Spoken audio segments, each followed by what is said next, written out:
લીમડાના ઝાડ પછી ઊભા રહ્યા. રમેશ બોલ્યો, તું લાવ્યો? હા હા લાવ્યો છું. મનસુખે કહ્યું. હા. તેઓ લીમડાના ઝાડ ઉપર ચડ્યા. અશોકે જોયું દૂર દૂર સુધી કોઈ દેખાતું ન હતું. એક મજબૂત જાડી ડાળી ઉપર પેલા ત્રણેય મિત્રો બેસી ગયા. રમેશે ચડ્ડીના ખિસ્સામાંથી બાકસ કાઢી. પછી મનસુખે ખિસ્સામાંથી 5 મોટી એવી હાથની બનાવેલી બીડી કાઢી. 12 વર્ષની ઉંમર ધરાવતા પેલા ત્રણેય બાળકો બીડી પી રહ્યા હતા. દર શનિ રવિ આવે એટલે આ મિત્રો બીડી પીવાનો કાર્યક્રમ ગોઠવતા હતા. આમ જોઈએ તો મનસુખે જે બધાને બીડી પીતા શીખવ્યું હતું, જેમ કે ગામના ઘણા બધા મોટી ઉંમરના વડીલ લોકોને બીડી પીતા જોઈ, મોઢામાંથી ગોળ ગોળ ધુમાડો કાઢતા જોઈ મનસુખને અવારનવાર ઈચ્છા થતી હતી કે હારું આ લોકોને શું મજા આવતી છે બીડી પીવાની. આપણે પણ એકવાર બીડી પીવી જોઈએ અને મોટા મોટા ધુમાડા મોઢામાંથી કાઢવા જોઈએ તો ખરા આમ શું મજા આવે. અને પછી વળી આ મજા એમની કુટેવ બની ગઈ હતી. મજા પછી કુટેવ બની જાય. કુટેવ સારી વસ્તુ નહીં, મજામાં હેરાન થઈ ગઈ. અશોકે એક કસ ખેંચીને ધુમાડો કાઢતા, રમલા તું મારો ભાઈબંધ કા બન્યો? જો અસ્કા ભાઈબંધ બનાવવાના ના હોય એ આપમેળે બની જતા હોય છે. અને પછી રમેશે જવાબ આપ્યો. આ પ્રશ્ન અશોકે ફરીથી પૂછ્યો, મનસુખ તું કેમ મારો મિત્ર બન્યો? અશોક પ્રશ્ન બહુ કરે. અશોક બાવાજી મને મળેલો હો. મનસુખભાઈ કહે, હાચું કહી દો. હા કહી દે, એમાં હોય શું? અશોકે કહ્યું, એમાં એવું છે કે હું 4થા ધોરણમાં ભણતો હતો ત્યારે મારી આ માતાજીની સોટલી, મનસુખે માતાજીની સોટલી બતાવતા કીધું, આ ભાઈ 2 વર્ષના થયા ત્યાં ઓલી સોટલી હતી મોટી જબર. સોટલીનું રહસ્ય એવું આવે છે કે હું 4થા ધોરણ ભણતો હતો અને મારા માતાજીની સોટલી અને તેની મજાક આ માધવ કરતો હતો. માધવ જે પતંગ કાપી નાખી હતી ને એ, અને અવારનવાર મને પજવતો, હેરાન કરતો. ગામમાં હું દૂધ લેવા ગયો હો ત્યાં વળી વિશાળમાં હોઉં ત્યાં પણ બોલે. અને એ હું બોલે માધવ પટેલ, મનસુખભાઈ ચોટલી ખીજવ, ચોટલી રે ચોટલી તારી બનાવું રોટલી ટક ટક ટપાક ટક આવું કરીને ભાગી જાય. મનસુખભાઈ હેરાન કરે. જ્યાં મનસુખભાઈ દેખી જાય ને મનસુખભાઈ ચોટલી દેખી જાય ને બોલવાનું ચાલુ. મનસુખે બીડીનો એક કસ ખેંચ્યો, મોઢામાંથી ગોળ ગોળ ધુમાડો કાઢતા. પછી એક દિવસ સ્કૂલના રિસેસના સમયે હું પાણી પીતો હતો ત્યાં માધવ તેના મિત્રો સાથે આવ્યો અને મારી ચોટલી પકડી લીધી અને કીધું, આમ તો જો આ ઉંદરના પૂંછડા જેવી ચોટલી. તેના મિત્રો હસવા લાગ્યા. મેં ચોટલી છોડાવતા કીધું, જો માધવ આવી મજાક ના કર, પાપ લાગે. આ મારા કુળદેવી ગૌચર માતાજીની ચોટલી કહેવાય. પાપ લાગે ચોટલી ગવાથી તો હું હવે તારી ચોટલી નહીં હરું. પણ હું તો બોલી શકું ને કે ચોટલી રે ચોટલી તારી બનાવું રોટલી ટપ ટપ ટપાક ટપ. રેવા દે ભાઈ, બોલવાનું હો અને અડવાનું નહીંતર હું મારી છો. આક્રોશમાં આવીને વિરોધ કરતા મેં કીધું, માધવ હસતા એમ હાલે માર જોઈ મકોડા, તું કેમ મારીશ મને? પછી મેં માધવને બંને હાથથી ધક્કો માર્યો અને તે જમીન પર પડી ગયો અને બોલ્યો, એલા આને મારો. માધવના મિત્રો મને મારવા લાગ્યા. મેં કીધું, મેં તો ખૂબ બધો બચાવ કર્યો પણ તે 5ને કેવી રીતે મારું હારું? અને પછી તેઓ મને મારીને ભાગી ગયા.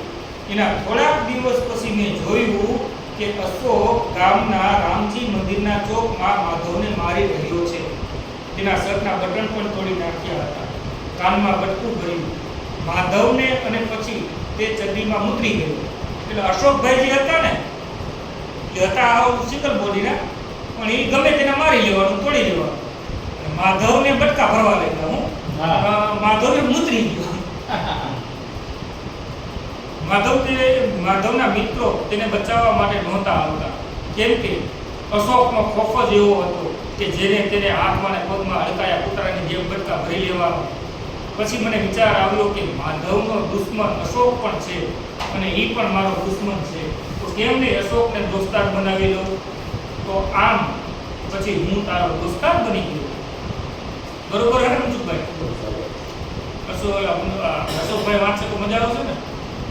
તો વાંધો નહીં. અશોકે બીડીનું ઠૂઠું ફેંકી દીધું. બીડી પૂરી થઈ ગઈ હતી એટલે અશોકે બીડીનું ઠૂઠું ફેંકી દીધું. કેમ કે તે પૂરી થઈ ગઈ હતી. હું ખાલી તારો દોસ્તાર જ છું એમ ને? અરે નાના, તું અને રમલો તો મારા પાક્કા દોસ્તારો છો. આમ ત્રણેય બાળ મિત્રો ઘણા બધા ગપ્પા માર્યા અને પછી તેઓ લીમડાના ઝાડમાંથી નીચે ઉતરી પોતપોતાના ઘરે જવા માટે નીકળ્યા. મનસુખ તેના ઘરના ફળિયાની અંદર દાખલ થયો. ત્યાં આંબલીના ઝાડ ઉપર કાગડાઓ કાંકાવ કરતા હતા. મામા શ્રીમણ જે ભાંગો ને તો વાર્તામાં કાગડા અને કોઈલ બહુ આવે. એ એક વાર્તાનું રહસ્ય છે. જેને જલ્દી લાઈટ થાય ને ગોપાલ માસા એને ગયો વાત સમજાઈ જાય કાગડા કેમ આવે. રહસ્ય લખવું પડ્યું એવું કાગડાઓ કાંકાવ કરતા હતા. તેણે જોયું કે તેના બા અને બાપુજી આવ્યા છે. તે દોડીને તેની બાને બધ ભરી ગયો અને બોલ્યો, બા આજે મને ખીર બનાવી દેજો હો. પછી તે તેના બાપુજી પાસે ગયો, પગે લાગ્યો અને પછી ઊભો રહ્યો અને બોલ્યો, બાપુ મારે નવી નોટબુક ને પેન લેવાના છે તો 2 રૂપિયા જોઈ છે. તેમના પિતા રાઘવજીભાઈ ક્યાંય સુધી બાળ મનસુખને જોતા રહ્યા. આમ સ્કેન કરતા હતા. જોતા રહ્યા એટલે મનસુખને ઉપરથી નીચે જોતા હતા. હો વાહ કેવો આદર્શ બાળક છે. પોતાના માતા પિતાના પગે લાગે છે. પછી આમ અચાનક જ રાઘવજીએ એક જોરદાર થપ્પડ મનસુખના ગાલ પર મારી દીધી. મનસુખ તો તે ભેગો જમીન પર પડી ગયો. પડ્યા ભેગો વિચારવા લાગ્યો, હવે 2 રૂપિયા માંગ્યા તો કામ આવ્યો. તે ઊભો થયો. તેની આંખમાં ઝળઝળિયા આવી ગયા હતા. બાપુજી બીજી વખત થપ્પડ મારવા જતા હતા ત્યાં એક તો મારી બાપુ બીજી વખત થપ્પડ ત્યાં તો તેમની દાદીભાઈ હાથ પકડી લીધો. એમના દાદીમાં રામીમાં, ખબરદાર હે રઘુ, હવે જો છોકરાને માર્યો છે તો. મનસુખ તો ડગાઈ ગયો હતો. તેની બા નાભુબેનને તે બધ ભરી ગયો. તો માં મારું નહીં તો શું કરવાનું? મેં તો ખાલી સાંભળ્યું જ હતું કે ઓલા બાવાજીના અને પટેલના છોકરા ભેગો બીડી પીવે. પણ આજે મેં મારી સગી આંખે જોયું પણ ખરા આ તમારો લાલ બીડી પીતો હતો. કેમ ખબર પડી? રાઘવજીભાઈ જ્યારે બસમાં બેસીને આવી રહ્યા હતા ત્યારે તેઓ બારી બાજુની સીટમાં બેઠા હતા. તેઓએ બારીમાંથી ખરા વાળનું દ્રશ્ય જોયું.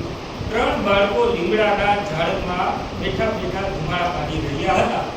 એના પપ્પા બસમાં આવતા હતા, જોતા હતા ખરા વાળે બીડી તો ફૂંકાઈ છો. 3 માણસ બેઠા છે. રામીમાએ રાઘવજીનો હાથ મૂકી દીધો અને પછી મનસુખ તરફ વળીને પોતાની કમર પર હાથ રાખીને એમના દાદીમાં હવે આવ્યા હો કે પેલા તું બીડીના ઠૂઠા પીવે. મનસુખના મનમાં વિચાર આવ્યો, આજે તો હરકી રીતના ભરાણા, શું જવાબ આપવો હવે? બોલ મનસુખ, કેમ તું કેમ છો? આ વાત સાચી છે શું? દાદીમાએ ફરીથી પૂછ્યું. મનસુખના બા લાભુબેન બચાવ કરતા બોલ્યા, હવે સવા દો ને બા, છોકરું છે. મારની બીકમાં ડરતા ડરતા અને રડતા રડતા મનસુખ ખોટું બોલતા. માં ઓલા અસ્કાએ મને તમારા સમ આપ્યા હતા કે તારા દાદી રાબીમાના સમ છે, જો તું બીડી ન પીવે તો, એટલે મેં પીધી, બાકી બીડી હું ન પીવું. વાર્તાની શરૂઆતમાં મેં કહી દીધું કે મનસુખે બધે બીડી પીતા શીખવું. ખોટું બોલ્યો. માં ઓલા અસ્કાએ મને હા મારી બાપ તમારા એટલે બીડી પીધી, બાકી હું ન પીવું. અરે હાલે તો તને એવા પણ સમ દેશે કે તને તારા દાદીના સમ છે. જો તું દારૂ ન પીવે તો શું તો ત્યારે તું દારૂ પી લઈશ? તેમના પિતાએ ગુસ્સો વ્યક્ત કરતા કીધું, દારૂ પીતે શીખી જઈશ તો દાદીના. તો એના પપ્પા ખીજાય, ના બાપુ ના, ભૂલ થઈ ગઈ મારી, હવે બીડી નહીં પીવું. હવે મનસુખે વાર્તા કીધું, એને ભૂલ કબૂલી લીધી એટલે વાત ત્યાંથી દફન વિધિ થઈ જાય. હશે હવે છોકરાની ભૂલ થઈ ગઈ, સતું કરો ને, લાભુબેને કહ્યું. પોતાના ગુસ્સાને કાબુ કરતા રાઘવજીએ તેમની મા તરફ જોઈને કહ્યું, માં તમારા લાડે જ મનસુખને બગાડી નાખ્યો છે. હવે ધ્યાન રાખજો આનું, નહીંતર અમે લઈ જઈશું મનસુખને મોરબી. મનસુખ મારી સાથે રહેવું છે કે મોરબી જવું છે? રામીમાએ આંખો બતાવતા કડક સ્વરમાં પૂછ્યું. મનસુખ ચૂપચાપ તેઓની બા લાભુબેનની બાજુમાં ઊભેલો. તે કાંઈ ન બોલ્યો, જાણે કે તેના હોઠ સિવાય ગયા હોય તેમ. કામ સબબ મનસુખના માતા પિતા મોરબી શહેરમાં રહેતા હોય છે. 8 મહિના બહારગામ હોય અને 4 મહિના પૂરતા પોતાના ગામ બીજી માંડલમાં રહેતા હોય છે. હવે તો તેઓ થોડાક મહિના અહીંયા જ રોકાવાના હતા. વાર્તા તેની પૂરી. વાર્તાનું સલાહ સૂચન અને ટીક ટીક. મારી ટેવ હોય કે વાર્તા પૂરી થાય ને એટલે કંઈક સલાહ સૂચન આપી દેવું. તો આનું ટીક ટીક શું છે? તો વિલિયમ શેક્સપિયર, જે અંગ્રેજી ભાષાના મહાન સાહિત્યકાર છે, એમને વિલિયમ રોમિયો અને જુલિયટ લખી છે ઘણા વર્ષો પહેલા. અને એ રોમિયો અને જુલિયટ ઉપરથી રામલીલા ફિલ્મ બન્યું છે. એટલે ઘણા બધા એની ઉપર હિન્દી, ગુજરાતી, અંગ્રેજી સાઈન આવે એની બુક ઉપર એની ભાષામાં ફિલ્મ બનાવેલા. એટલે આવો મહાન સાહિત્યકાર શું કીધું એ ખબર? વિલિયમ શેક્સપિયરે એક કુટેવ જો આપણી અંદર આવી જાય છે ને તો બીજી કુટેવને આવતા જરીક પણ વાર લાગતી નથી. એક કુટેવ જો આપણી અંદર આવી ગઈ ને બીજી કુટેવ